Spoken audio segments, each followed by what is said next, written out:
Hi friends, welcome back to ಅರ್ಷಿಯಟ್ ಕೃಷ್ಣ. ಇಲ್ಲಿ ಈ ವಿಡಿಯೋದಲ್ಲಿ ನಾನು ನಿಮಗೆ ನಮ್ಮ ಸಮ್ಮರ್ ವೆಕೇಷನ್ಸು ಹೇಗೆ ನಡೀತು ಅಂತ ಹೇಳಿ ತೋರಿಸ್ತೀನಿ. ತುಂಬ ಚೆನ್ನಾಗಿತ್ತು. ಒಂಥರ ಹಳ್ಳಿಯಲ್ಲಿ ಸ್ಪೆಂಡ್ ಮಾಡಿದ್ವಿ, ಸಿಟಿಯಲ್ಲಿ ಸ್ಪೆಂಡ್ ಮಾಡಿದ್ವಿ.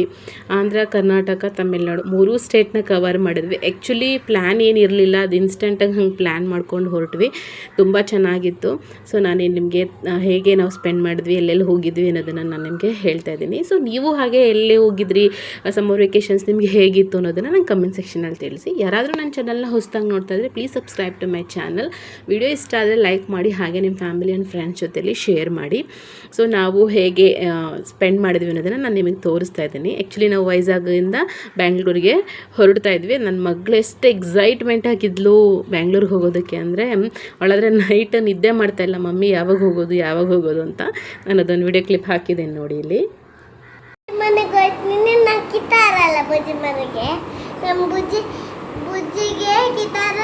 ಏನು ಮಾರಲ್ಲ, ನಾನು ಸುಮ್ಮನೆ ಆಟಾಡ್ತೀನಿ. ಇವಾಗ ಬಚ್ಚೋಳನ ಇವಾಗ ನೋಡಿದ್ರಲ್ಲ, ತುಂಬ ಎಕ್ಸೈಟ್ ಆಗಿದ್ಲು.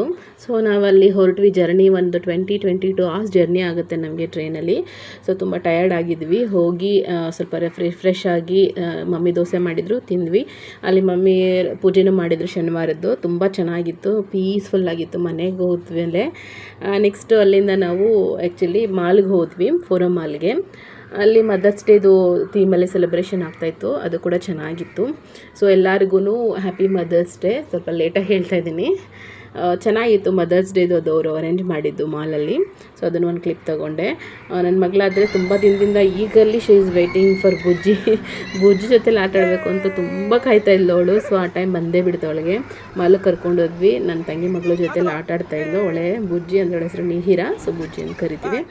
ಸೊ ಚೆನ್ನಾಗಿ ಆಡಿದ್ರು ಮಾಲಲ್ಲಿ. ಅದೆಲ್ಲ ಆದಮೇಲೆ ನೆಕ್ಸ್ಟು ಅಮ್ಮನ ಮನೆಯಿಂದ ಅತ್ತೆ ಮನೆಗೆ ಹೊರಟ್ವಿ. ಅತ್ತೆ ಮನೆಯಲ್ಲಿ ಹೋದ್ಮೇಲೆ ಇವರು ನಮ್ಮ ಯಜಮಾನ್ರು ಕ್ಲೋಸ್ ಫ್ರೆಂಡಲ್ಲಿ ಒಬ್ಬರು. ನಮ್ಮ ಯಜಮಾನ್ರು ಕೂಡ ತುಂಬ ದಿನ ಆದಮೇಲೆ ಅವರನ್ನು ಮೀಟ್ ಮಾಡಿದ್ದು. ಅಲ್ಲಿ ಹನುಮಾನ್ ಜಯಂತಿ ಆಗ್ತಿತ್ತು. Actually we are spending 10 days ನಾವು ಅಲ್ಲಿ 10 ದಿನ ನಾವು ಸ್ಪೆಂಡ್ ಮಾಡಿದ್ವಿ. ಚೆನ್ನಾಗಿತ್ತು. 10 ದಿನ ಹೆಂಗೆ ಕಳೀತು ಅಂತಲೇ ಗೊತ್ತಾಗಲಿಲ್ಲ ನಮಗೆ. ಇದು ಸ್ನೂಪಿ ಅಂತ ನಮ್ಮ ಪಕ್ಕದ ಮನೆ ಡಾಗು. ನನ್ನ ಮಗಳಾದ್ರೆ ಅದಕ್ಕೆ ಸೋಫಿ ಅಂತ ಹೆಸರು ಕಟ್ಕೊಂಡು ಅದನ್ನು ಬಿಡ್ತಾನೆ ಇರಲಿಲ್ಲ. ನಮ್ಮ ಅತ್ತೆ ಬೈತಿದ್ರು ಗಲೀಜು ಮಾಡುತ್ತೆ ಅಂತ, ಆದರೂ ಬಿಡ್ತಿರಲಿಲ್ಲ ಅವಳು. ಅಲ್ಲಿ ಊರಲ್ಲಿ ಕೆರೆ ಕೋಡಿ ಬಿದ್ದಿತ್ತು, ಅಲ್ಲಿ ಹೋಗಿ ಆಟ ಆಡ್ತಾಯಿದ್ರು ನಮ್ಮ ಯಜಮಾನ್ರ ಅಣ್ಣನ ಮಕ್ಕಳು. ಅವ್ರ ಜೊತೆಯಲ್ಲೆಲ್ಲ ಚೆನ್ನಾಗಿ ಆಡಿದ್ಲು. ಅವರು ಕೂಡ ಬಂದಿದ್ದರು ಬೆಂಗಳೂರಿಂದ ನಮ್ಮನ್ನು ಮೀಟ್ ಮಾಡೋಕ್ಕೆ ಅಂತಲೇ. ಚೆನ್ನಾಗಿತ್ತು. ಅವರು ಕೂಡ ವೆಲ್ ಸ್ಪೆಂಡ್ ಮಾಡಿದ್ದು.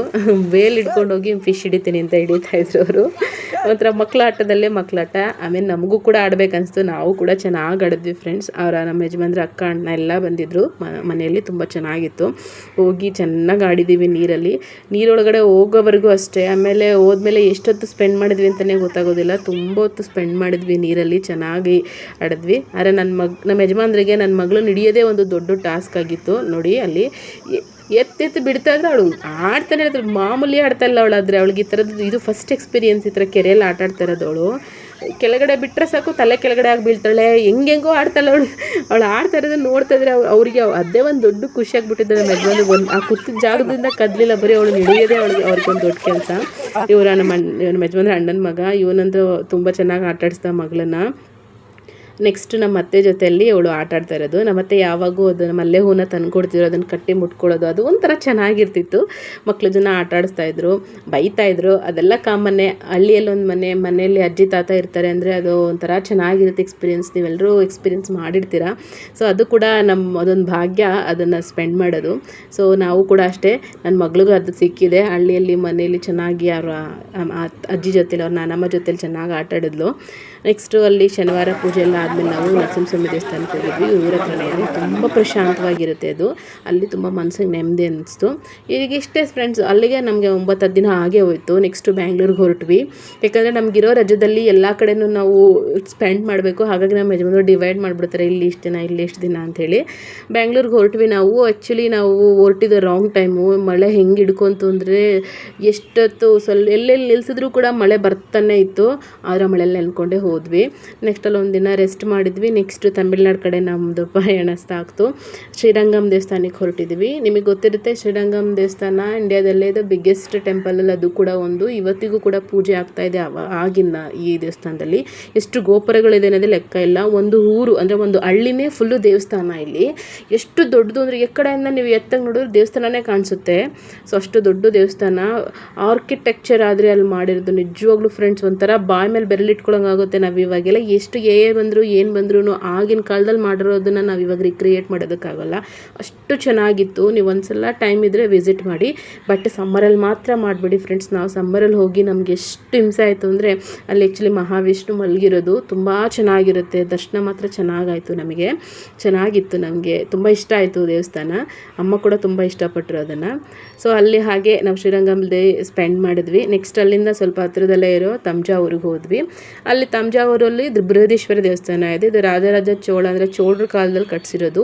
ಈ ಗೋಪುರ ನಿಮ್ಗೆ ಏನು ಕಾಣಿಸ್ತಾ ಇದೆಯಲ್ಲ, ಈ ಗೋಪುರದ ಮೇಲೆ ಬಿಸಿಲು ಬಿದ್ದರೆ ಅದು ನೆರಳು ಕೆಳಗಡೆ ಬೀಳೋದಿಲ್ಲ. ಆ ಶ್ಯಾಡೋ ಕೆಳಗಡೆ ಕಾಣಿಸೋದೇ ಇಲ್ಲ ಗೋಪುರದ್ದು. ಅಷ್ಟು ಚೆನ್ನಾಗಿ ಆರ್ಕಿಟೆಕ್ಚರ್ನ ಡಿಸೈನ್ ಮಾಡಿದ್ದಾರೆ ಅಲ್ಲಿ. ಆವಾಗ ನೀವು ನೋಡಿದ್ರೆ ನಮ್ಮ ಮ್ಯಾಥ್ಸು ಎಷ್ಟು ಅಡ್ವಾನ್ಸ್ ಆಗಿತ್ತು ನಮಗೆ ಆವಾಗ ಅನ್ನೋದು ಗೊತ್ತಾಗುತ್ತೆ. ಈಗ ನಮ್ಮ ಮಕ್ಳಿಗೆ 2 and 2 ಹೇಳ್ಕೊಡೋದಕ್ಕೆ ನಮ್ಗೆ 4 ದಿನ ಬೇಕು. ಸೊ ಆ ಥರ ಫುಲ್ಲು ಆರ್ಕಿಟೆಕ್ಚರ್ ತುಂಬ ಚೆನ್ನಾಗಿತ್ತು. ಅಲ್ಲಿಂದ ನಾವು ಕಿಲಾಂಡೇಶ್ವರಿ ಜಂಬುಕೇಶ್ವರ ದೇವಸ್ಥಾನಕ್ಕೆ ಹೋಗಿದ್ವಿ.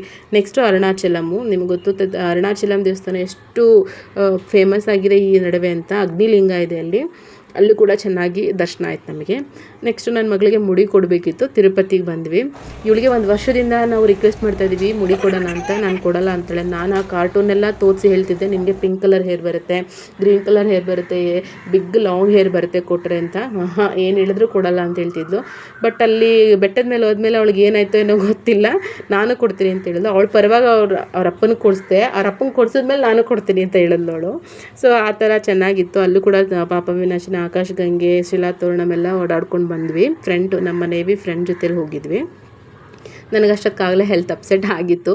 ಸೊ ಅಲ್ಲಿಂದ ಬಂದರೆ ನನ್ನ ಮಗ ಪಾನಿಪುರಿ ತಿನ್ನಿಸ್ತವನೆ. ನನಗೆ ಊಟ ಬೇಡ ಅಂದರೂ ಕೂಡ ನನ್ನ ತಂಗಿ ಮಗ. ಅವನ ಜೊತೆಲಿ ಸ್ವಲ್ಪ ಚೆನ್ನಾಗಿ ಸ್ಪೆಂಡ್ ಮಾಡಿದ್ವಿ. ನೆಕ್ಸ್ಟು ಅಮ್ಮನ ಫ್ಯಾಮಿಲಿ ಜೊತೆಲ್ಲ ಮಂತ್ರಾಲಯ ಹೊರಟ್ವಿ. ಮಂತ್ರಾಲಯದಲ್ಲೂ ಅಷ್ಟೇ ದರ್ಶನ ಚೆನ್ನಾಗಾಯಿತು. ಎಲ್ಲ ಚೆನ್ನಾಗಿತ್ತು ಮಂತ್ರಾಲಯದಲ್ಲೂ. ಅವಾಗೂ ನನಗೆ ಸ್ವಲ್ಪ ಹೆಲ್ತ್ ಅಪ್ಸೆಟ್ ಆಗಿತ್ತು. ಅದ್ರ ಜೊತೆಗೆ ನನ್ನ ಲಾಸ್ಟ್ ತಂಗಿಗೆ ಅವನ ಮಗನ ಹಿಡ್ಕೊಳ್ಳೋದಕ್ಕೆ ಹೋಗಿ ಕಾಲು ಸ್ಲಿಪ್ಪಾಗಿ ಅವಳಿಗೂ ಏರ್ಲೈನ್ ಫ್ರ್ಯಾಕ್ಚರ್ ಆಯಿತು. ಅದು ಒಂದು ಬಿಟ್ಟರೆ ಇನ್ನೆಲ್ಲ ಚೆನ್ನಾಗಿತ್ತು. ನಮ್ಮ ಟ್ರಿಪ್ಪಲ್ಲಿ ಚೆನ್ನಾಗಿ ಸ್ಪೆಂಡ್ ಮಾಡಿದ್ವಿ. ನಮ್ಮ ಮನೆಗೆ ಬಂದು ಒಂದಿನ ಆರಾಮ್ ಮಾಡಿದ್ವಿ. ಆದರೂ ಕೂಡ ನಮ್ಮ ಯಜಮಾನರಿಗೆ ಸಮಾಧಾನ ಇಲ್ಲ. ಅವ್ರ ಮನೇಲಿ ಯಾವುದೇ ಕಾರಣಕ್ಕೂ ಇರೋದಿಲ್ಲ. ಅವರು ಓಡಾಡ್ತಾ ಇರಬೇಕು ಅವರು. ಸೊ ಫ್ರೆಂಡ್ ನಮ್ಮೆಲ್ಲರನ್ನೂ ಕರ್ಕೊಂಡು ಬಂದರು. ಹೊತ್ತಿಗೆ ಬನ್ನಿ ರೆಸಾರ್ಟ್ಗೆ ಹೋಗೋಣ, ಒಂದು ಲಾಸ್ಟ್ ಆಗೋಯ್ತು ನಂದು ರಜಾ ಅಂತ ಹೇಳಿ ರೆಸಾರ್ಟ್ಗೆ ಹೊರಟ್ವಿ. ರೆಸಾರ್ಟಲ್ಲಿ ಚೆನ್ನಾಗಿತ್ತು. ಅದು ಕೂಡ ಬ್ಯಾಂಗ್ಳೂರು ಕನಕಪುರ ಹತ್ರನೇ ಹೋಗಿದ್ದು. ಚೆನ್ನಾಗಿತ್ತು. ಅಲ್ಲಿ ಕೂಡ ಪ್ರಶಾಂತವಾಗಿತ್ತು, ಪೀಸ್ಫುಲ್ಲಾಗಿ ಅನಿಸ್ತು. ಅಂದರೆ ಏನಂದರೆ ಅಷ್ಟು ದಿನ ಓಡಾಡಿದ್ದು ಮೈಕೈ ನೋವು ಎಲ್ಲ ಇತ್ತು. ಆದರೂ ಕೂಡ ಅದೊಂಥರ ಪ್ಲೇಸು ಚೆನ್ನಾಗಿತ್ತು. ರಿಫ್ರೆಶ್ಮೆಂಟ್ ಇತ್ತು. ಮೈಂಡಿಗೆ ಸ್ವಲ್ಪ ಆರಾಮ್ ಅಂತ ಅನ್ನಿಸ್ತು. ಅಲ್ಲಿ ಚೆನ್ನಾಗಿ ಮಾಡಿದರು. ಮಕ್ಕಳು ಕೂಡ ಚೆನ್ನಾಗಿ ಆಟ ಆಡಿದ್ರು. ಆ್ಯಕ್ಚುಲಿ ಅಲ್ಲಿ ನೇರ್ಲೆಂಡ್ ಫ್ರೆಂಡ್ಸ್ ಎಷ್ಟು ಚೆನ್ನಾಗಿತ್ತು ಅಂದರೆ ನೇರ್ಲೆಂಡು ಅವ್ರು ಕೀಳ್ಬೇಡಿ ಅಂದರು. ಆದರೂ ಕೂಡ ನಾವು ಕಿತ್ತು ತಿಂದ್ವಿ. ಸೂಪರಾಗಿತ್ತು. ಗಂಟ್ಲು ಬಿಟ್ಟಿತ್ತು. ಸಕ್ಕತ್ತಾಗಿತ್ತು ನೇರ್ಲೆಂಡ್ ಫ್ರೆಂಡ್ಸ್. ಆದರೆ ಎಲ್ಲ ಹೊರಟ್ವಿ. ನಾವು ಫಸ್ಟ್ ಆ್ಯಕ್ಚುಲಿ ನಾವು ಹೋಗೋಷ್ಟೊತ್ತಿಗೆ ಇನ್ಸ್ಟೆಂಟಾಗಿ ಪ್ಲ್ಯಾನ್ ಮಾಡಿದ್ರಿಂದ ಹೋಗೋಷ್ಟೊತ್ತಿಗೆ ಆಫ್ಟರ್ನೂನ್ ಆಗೋಗಿತ್ತು. ನಾವು ಆ್ಯಕ್ಚುಲಿ ಬ್ರೇಕ್ಫಾಸ್ಟನ್ನ ಸ್ಟಾರ್ಟ್ ಮಾಡಿದ್ರೆ ಇನ್ನೂ ಜಾಸ್ತಿ ಹೊತ್ತು ಟೈಮ್ ಸ್ಪೆಂಡ್ ಮಾಡ್ಬೋದಿತ್ತಲ್ಲಿ. ಸೊ ಅವರೇ ಬ್ರೇಕ್ಫಾಸ್ಟು ಲಂಚ್ ಎಲ್ಲ ಪ್ರೊವೈಡ್ ಮಾಡ್ತಾರೆ. ಸೊ ನಿಮಗೇನಾದರೂ ಆ ಥರ ಒಂದಿನ ಸ್ಪೆಂಡ್ ಮಾಡಬೇಕು ಅಂದರೆ resort is a best option friend. Try ಮಾಡಿ ನೋಡಿ. ನಾವು ಬಂದ್ವಿ. ಅಲ್ಲಿ ಊಟ ಎಲ್ಲ ಮುಗಿಸ್ಕೊಂಡ್ವಿ. ಬೆಸ್ಟ್ ಊಟ ಇತ್ತು. ನಮಗೆ ಚೆನ್ನಾಗಿ ಊಟ ಮಾಡಿದ್ವಿ ನಾವು. ಅಲ್ಲಿ ಎಲ್ಲದು ವೆಜ್ಜು ನಾನ್ ವೆಜ್ ಎರಡೂ ಇತ್ತು. ತುಂಬ ಚೆನ್ನಾಗಿ ಅರೇಂಜ್ ಮಾಡಿದರು. ನೆಕ್ಸ್ಟು ಫೋಟೋ ಸೆಷನ್, ಫೋಟೋನೂ ಆಯಿತು. ಎಲ್ಲ ತಿಂದ್ವಿ. ಆಮೇಲೆ ಆಟ ಆಡೋದಕ್ಕೆ ಹೊರಟ್ವಿ. ತುಂಬ ಗೇಮ್ಸ್ ಇತ್ತು. ನಾವೇನಂದರೆ ಇನ್ನು ಸ್ವಲ್ಪನೇ ಟೈಮ್ ಇರೋದು, ಎಲ್ಲ ಕವರ್ ಮಾಡಬೇಕು ಅಂತೇಳಿ ಆಡಿದ್ವಿ. ಇದು ಥರ ಬಲೂನ್ ಟೈಪು, ಇದನ್ನು ಪುಷ್ ಮಾಡ್ಕೊಂಡು ಹೋಗಬೇಕು ವಾಟರಲ್ಲಿ. ಅವು ತಿಂದಿದ್ದೆಲ್ಲ ಕರ್ಗೋಯ್ತಿದ್ದು ನಾಡೋಷ್ಟೊತ್ತಿಗೆ. ಎಷ್ಟು ಸ್ವೆಟ್ ಆಗಿದ್ವಿ ಅಂದರೆ ನಾವು ಅಷ್ಟು. ಅದ್ರ ಒಂಥರ ಮಜಾ ಬಂತು. ಚೆನ್ನಾಗಿತ್ತು ಅದು. ತಳ್ಕೊಂಡು ಪುಷ್ ಮಾಡ್ಕೊಂಡದನ್ನ. ನೆಕ್ಸ್ಟ್ ಇಲ್ಲಿ ಸೈಕ್ಲಿಂಗ್ ಅಂತ ಹೇಳಿ ಸೈಕ್ಲಿಂಗ್ ಮಾಡಿದವು ಸ್ಕೈಯಲ್ಲಿ. ಇದು ಕೂಡ ಚೆನ್ನಾಗಿತ್ತು. ಅದನ್ನು ಕೂಡ ಎಂಜಾಯ್ ಮಾಡಿದ್ವಿ. ಇನ್ನು ನಮ್ಮ ಚಿಕ್ಕ ಮಕ್ಕಳಿದಾರಲ್ಲ ಅವ್ರಿಗೂ ಕೂಡ ಇಂಡೋರ್ ಗೇಮ್ಸ್ ಇದ್ದು. ನಿಮಗೆ ಮಾತ್ರ ಮಕ್ಕಳೇನೂ ಆಡಲಿಲ್ಲ ಅಂದರೆ ಅವರು ನಮಗಿಂತ ಚೆನ್ನಾಗಿ ಆಡಿದ್ರು. ಸೊ ಇಲ್ಲಿ ಕೇರಮ್ ಆಡೋದಕ್ಕೆ ಅಂತೇಳಿ ಇಂಡೋರ್ ಗೇಮ್ಸಲ್ಲಿ ಕೂತ್ವಿ. ಕೇರಮ್ ಮಾಡ್ತಾಯಿದ್ರೆ ಹಂಗೂ ನಮ್ಮ ಮಮ್ಮಿ ಕಿಡ್ಡಿಂಗ್ ಮಾಡ್ತಾಯಿದ್ರು. ನೀವೆಲ್ಲ ನೋಡ್ಕೊಂಡ್ಬಿಡ್ತೀರ, ನನಗೇನು ಬಿಡಲ್ಲ ಅಂತೇಳಿ. ಬಟ್ ಅದು ಕೂಡ ಕರೆಕ್ಟೇ, ಅವರೆಲ್ಲ ಬೇಗ ಬೇಗ ಹೊಡೆದ್ಬಿಡ್ತಾರೆ, ಮಮ್ಮ ನಿಧಾನ ಕುಡಿತಾರೆ. ಸೊ ಅದು ಚೆನ್ನಾಗಿತ್ತು. ಇಲ್ಲಿ ಇವರು ಕೇರಮ್ ಮಾಡ್ತಾಯಿದ್ರು ಒಂದು ಕಡೆ, ಇನ್ನು ಮಕ್ಕಳಾದರೆ ಮಕ್ಕಳು ಎಂಜಾಯ್ ಮಾಡ್ತಾಯಿದ್ರು. ನಮ್ಮ ಬುಜ್ಜಿ ಒಳಗಡೆಯಿಂದ ಹೋಗಿ ಬರೋದು ಮಾಡ್ತಿದ್ಲು. ಇನ್ನು ನಮ್ಮ ಪ್ರಣವ್ ಆದರೆ ಲಾಸ್ಟು ನನ್ನ ತಂಗಿ ಮಗ, ಅವನು ಬಾಲ್ಸ್ನೆಲ್ಲ ಎತ್ತಿ ಆ ಡೋರ್ ಹತ್ರ ಕಲೆಕ್ಟ್ ಮಾಡ್ತಾ ಇಡ್ತಾ ಇದ್ದ. ಅವನೇನು ಹಿಡಿಯೋಕೆ ಕೊಡಿದ ಅಂತ ನಿಜವಾಗ್ಲೂ ಗೊತ್ತಿಲ್ಲ. ಇವರು ನಮ್ಮ ಯಜಮಾನ್ರು ಅವನನ್ನು ಚೆನ್ನಾಗಿ ಆಟ ಆಡಿಸ್ತಾಯಿದ್ರು. ನನ್ನ ಮಗಳು ಅಂದರೆ ನನ್ನ ಕೈಗೆ ಸಿಕ್ಕಿಲ್ಲ, ಅವಳು 30 ಡೇಸಲ್ಲಿ ನನ್ನ ಕೈಗೆ ಸಿಕ್ಕಿಲ್ಲ. ಫುಲ್ಲು ಆಟ ಅವಳಿಗೆ ಅಂದರೆ ಅವಳು ಎಲ್ಲೋ ಇದ್ಲು. ಅವಳು ಫುಲ್ಲು ಒಂದು ಓದ್ತಾಳೆ ಅಂತ ನಾನು ಹೋಮ್ವರ್ಕ್ ಮಾಡೋಕ್ಕೆ ಬುಕ್ಕೆಲ್ಲ ತೊಗೊಂಡೋಗಿದ್ದೆ, ಒಂದಿನೂ ಮಾಡಲಿಲ್ಲ ಫ್ರೆಂಡ್ಸ್. ಅವಳು ತುಂಬ ಚೆನ್ನಾಗಿ ಆಡಿದ್ಲು, ತುಂಬ ಚೆನ್ನಾಗಿ ಸ್ಪೆಂಡ್ ಮಾಡಿದ್ವಿ ನಾವು ಮಕ್ಕಳ ಜೊತೆ ಎಲ್ಲ. ಒಂಥರ ಚೆನ್ನಾಗಿತ್ತು ಅದು ಆ ರೆಸಾರ್ಟು. ಮಕ್ಕಳು ಅಷ್ಟೇ ಚೆನ್ನಾಗಿ ಆಟ ಆಡಿದ್ರು. ನೆಕ್ಸ್ಟು ಆರ್ಚರಿ ಇತ್ತು, ಮತ್ತು ಬಲೂನ್ ಶೂಟ್ ಮಾಡೋದಿತ್ತು, ಕಲರ್ ಶೂಟ್ ಮಾಡೋದೆಲ್ಲ ತುಂಬ ಗೇಮ್ಸ್ ಇತ್ತು. ಇವರೆಲ್ಲ ಅಟ್ಲೀಸ್ಟ್ ಟ್ರೈ ಆದರೂ ಮಾಡಿದ್ರು ಫ್ರೆಂಡ್ಸ್. ನನಗದನ್ನು ಹಿಡ್ಕೊಳ್ಳೋಕ್ಕೆ ಬರಲಿಲ್ಲ ಕರೆಕ್ಟಾಗಿ. ಇವಳೇನಕ್ಕೆ ಹಿಂಗೆ ಆಗಾಡ್ತಿದ್ದಾಳೆ ಗೊತ್ತಾ, ಅಲ್ಲಿ ನೋಡಿ ಕೆಳಗಡೆ ಫಿಶ್ದಲ್ಲಿ ಫುಟ್ ಮಸಾಜು ಅದು ಕೂಡ ಇತ್ತು. ಅದಕ್ಕೆ ಆ್ಯಕ್ಚುಲಿ ಫಿಶಸ್ಗೆ ಅಲ್ಲಿಗೆ ಟೀತ್ ಇಲ್ಲ, ಅವು ಜಸ್ಟ್ ಡೆತ್ ಸ್ಕಿನ್ನ ತಿಂತವೆ, ನಮಗೇನಂತ ಹಾರ್ಮ್ ಮಾಡೋದಿಲ್ಲ ಅವು. ಫಸ್ಟು ಕಾಲಿಟ್ಟಾಗ ಹೆಂಗಿರುತ್ತೆ ಅಂದರೆ ಎಷ್ಟು ಚಿಕ್ಕಗುಲಿ, ಆ ಟಿಕ್ಲಿಂಗ್ ಹೆಂಗೆ ಆಗುತ್ತೆ ಅಂದರೆ ಫ್ರೆಂಡ್ಸ್, ನಿಜವಾಗ್ಲೂ ಕಾಲು ಇಡೋದಕ್ಕೆ ಆಗಲ್ಲ. ನಾನು ಡ್ಯಾನ್ಸ್ ಮಾಡಿದ್ದೀನಿ, ಅವಳು ಡ್ಯಾನ್ಸ್ ಮಾಡಿದ್ದಾಳೆ, ಆದರೂ ಚೆನ್ನಾಗಿತ್ತು. ಕೊನೆ ಲಾಸ್ಟಲ್ಲಿ ಅದು ನಮ್ಗೆ ಅಭ್ಯಾಸ ಆದಮೇಲೆ ಚೆನ್ನಾಗಿರುತ್ತೆ. ನೋಡಿ ಎಷ್ಟು ಚೆನ್ನಾಗಿ ಮಸಾಜ್ ಮಾಡುತ್ತವೆ ಅಂದರೆ, ನಾನು ಲಾಸ್ಟ್ ಬರ್ಬೇಕಾದ್ರೆ ಕೂಡ ಅಲ್ಲೇ ಸ್ವಲ್ಪ ಹೊತ್ತು ಟೈಮ್ನ ಸ್ಪೆಂಡ್ ಮಾಡಿದೆ. ತುಂಬ ಚೆನ್ನಾಗಿತ್ತು. ಹೊರಗಡೆ ಇದಕ್ಕೆ ತುಂಬ ಅಮೌಂಟನ್ನ ಇಸ್ಕೊತಾರೆ ಫುಟ್ ಮಸಾಜ್ ಮಾಡಿಸೋದಕ್ಕೆ. ಅದು ಕೂಡ ಅಲ್ಲಿ ಪ್ಯಾಕೇಜೆಲ್ಲ ಇತ್ತು. ನೆಕ್ಸ್ಟು ಇದು ಬಲೂನ್ನ ಇಟ್ಕೊಂಡು ಡಿಶ್ಯೂ ಮಾಡೋದು, ಅವರಿಬ್ಬರಂತ ಗಂಡು ಮಾಡಿದ್ರು. ನೆಕ್ಸ್ಟ್ ಮಕ್ಕಳು ವಾಟರ್ ಗೇಮ್ಸನ್ನು ಆಡಿದ್ರು, ರೈನ್ ಡ್ಯಾನ್ಸ್ ಮಾಡಿದ್ರು, ವೇವ್ ಪೂಲಲ್ಲಿ ಆಡಿದ್ವಿ. ಈ ಥರ ನಮ್ಮ ರಜಾ ಅಂದರೆ ರೆಸಾರ್ಟಲ್ಲಿ ಫಿಲ್ ಆಯಿತು. ಲಾಸ್ಟ್ ಊಟ ಮುಗಿಸಿದ್ವಿ, ಅಕ್ಕರ ಮನೆಗೆ ಹೋಗಿದ್ವಿ. ಇಷ್ಟೇ ಫ್ರೆಂಡ್ಸ್, 30 ಡೇಸ್ ಹಾಗೆ ಹೋಯಿತು. ನಮ್ಗೆ ಹೆಂಗೆ ಹೋಯ್ತು ಅಂತಲೇ ಗೊತ್ತಾಗಲಿಲ್ಲ. ವೈಜಾಗ್ ಬಂದ್ವಿ. ನೋಡಿ ಇದು ನಮ್ಮ ಮನೆ. ಯಾಕೆ ಹೇಳ್ತೀರಾ, ನನಗದ್ರ ಏನಕ್ಕೆ ಹೋದ್ವಿ ನಾನು ರಜಕ್ಕೆ ಅನ್ನೋಗಾಗಿತ್ತು. ಎಷ್ಟು ಮನೆ ಗಲೀಜಾಗಿತ್ತು ಅಂದರೆ ಫ್ರೆಂಡ್ಸ್ ನೋಡಿ. ಆ್ಯಕ್ಚುಲಿ ಯಾವಾಗ ಬಂದರೂ ನಂದು ಇದೆ, ನಾನು ಯಾವಾಗ ರಜದಿಂದ ಬಂದ್ರೂ ನನಗೆ ಮನೆ ಕ್ಲೀನ್ ಮಾಡೋದಕ್ಕೇ 1 ವೀಕ್ ಹಿಡಿಯುತ್ತೆ. ಎಷ್ಟು ಗಲೀಜಾಗಿದೆ ಅಂದರೆ, ನನಗೆಲ್ಲ ಆರ್ಮಿ, ನೇವಿ, ಏರ್ ಫೋರ್ಸ್ ಎಲ್ಲ ಕ್ವಾರ್ಟರ್ಸಲ್ಲಿರೋರ್ಗೆಲ್ರಿಗೂ ಇದು ಎಕ್ಸ್ಪೀರಿಯೆನ್ಸ್ ಆಗಿರುತ್ತೆ. ತುಂಬ ಮನೆ ಗಲೀಜಾಗುತ್ತೆ, ಅವ್ರು ಕ್ಲೀನ್ ಮಾಡೋಷ್ಟೊತ್ತಿಗೆ ಸಾಕಾಗುತ್ತೆ. ಬಂದು ನೀರು ಕುಡಿಯೋದು ಕೂಡ ಮನಸ್ಸಾಗೋದಿಲ್ಲ, ಯಾವಾಗ ಕ್ಲೀನ್ ಆಗುತ್ತೋ ಅನಿಸುತ್ತೆ. ನಾನು ಬಂದು ಹಂಗೂ ಮೇಲೆಲ್ಲ ನೀಟಾಗಿ ಅದು ತೆಗೆದು ದುಂಬುದೂಳೆಲ್ಲ ತೆಗೆದು ಕಸ ಗುಡಿಸಿ ಮನೆ ಒರೆಸಿ 2 ಸಲ ಅಲ್ಲ 3 ಸಲ ಒರೆಸಿದ್ರು ಬ್ಲ್ಯಾಕಿಗೆ ಬರ್ತೈತೆ ಫ್ರೆಂಡ್ಸ್. ಸಾಕಾಗೋಯ್ತು ನನಗೆ ಬಂದು ಮನೆ ಕ್ಲೀನ್ ಮಾಡೋಷ್ಟೊತ್ತಿಗೆ. ನಾವು ಆಲ್ಮೋಸ್ಟ್ ಅರೌಂಡ್ 12 ಅಷ್ಟೊತ್ತಿಗೆ ರೀಚ್ ಆಗಿದ್ವಿ ಇಲ್ಲಿ. ಬಂದು ಮನೆ ಕ್ಲೀನ್ ಮಾಡಿ ಅಮ್ಮ ಅಂತ ನೋಡೋಷ್ಟೊತ್ತಿಗೆ 8 o'clock ನೈಟ್ ಆಗಿಬಿಟ್ಟಿತ್ತು. ಅಷ್ಟೊತ್ತಿಗೆ ಆಗಲೇ ಸಾಕಾಗೋಗಿತ್ತು. ಜರ್ನಿ 22 hours ಜರ್ನಿ ಆಗುತ್ತೆ. ಆ ಜರ್ನಿ ಜೊತೆಗೆ ಬಂದು ಮನೆ ಕ್ಲೀನ್ ಮಾಡೋದು, ರಜಕ್ಕೆ ಯಾಕೆ ಹೋಗ್ತೀವಪ್ಪ ಅನ್ನಿಸ್ಬಿಡುತ್ತೆ ಆಗೊಂದು ವಾರ ಮಾತ್ರ. ಆ ಥರ ಇತ್ತು ಎಲ್ಲ ಕಡೆ ದುಂಬು ಧೂಳಿ. ಇದ್ರ ಜೊತೆಗೆ ನಾವು ಖಾಲಿ ಇದ್ದಾಗ ನಮ್ಮ ಮನೇನ ಆಕ್ಯುಪೈ ಮಾಡ್ಕೊಂಡಿದ್ರೆ ಗೆಸ್ಟ್ ಇವರೇ ನೋಡಿ. ಲಾಸ್ಟ್ ಆದರೆ ಇಲಿಗಳು ಬಂದು ಸೇರ್ಕೊಂಡ್ಬಿಟ್ಟಿತ್ತು. ಹೆಂಗೆ ಬಂದು ಸೇರಿತ್ತು, ಎಲ್ಲ ಕ್ಲೋಸ್ ಮಾಡಿದ್ರು ಅಂತ ಗೊತ್ತಿಲ್ಲ ಈ ಟೈಮ್ ಇದು. ನನ್ನ ಮಗಳಾದರೆ ಮನೇನ ತುಂಬ ಮಿಸ್ ಆಗ್ತಿದ್ಲು, ಫ್ಯಾಮಿಲಿ ಮೆಂಬರ್ಸ್ನೆಲ್ಲರನ್ನೂ, ನಮ್ಮ ತಂಗಿ ಮಕ್ಕಳು, ಇವ್ರ ಅಣ್ಣನ ಮಕ್ಕಳನ್ನೆಲ್ಲ. ಅವಳಾದರೆ ಟಾರ್ಚರ್ ಕೊಟ್ಬಿಟ್ಟಿದ್ದಾಳೆ ನನಗೆ ಮನೇಲಿ 1 ವೀಕು. ನೆಕ್ಸ್ಟ್ ಒಂದು ಬರ್ತ್ಡೇ ಪಾರ್ಟಿ ಇತ್ತು, ಇಲ್ಲೇ ನಾವು ಅಟೆಂಡ್ ಮಾಡಿದ್ವಿ. ಅದರಿಂದ ಸ್ವಲ್ಪ ಅವಳು ಮೈಂಡ್ ಫ್ರೆಶ್ ಆಯಿತು ಅವಳಿಗೂ ಕೂಡ. ಆದರೂ ಮನೇನ ಮಿಸ್ ಆಗ್ತಾಯಿದ್ಲು. ಅಲ್ಲಿ ಹೋಗ್ತಾಳೆ, ಇಲ್ಲಿ ಹೋಗ್ತಾಳೆ, ಏನಾದರೂ ಒಂದು ಮಾಡ್ತಾ ಇರ್ತಾಳೆ. ಅಷ್ಟು ತೀಟೆ ಮಾಡಿದ್ದಾಳೆ ಅಂದರೆ ಅವಳು ನನಗೆ.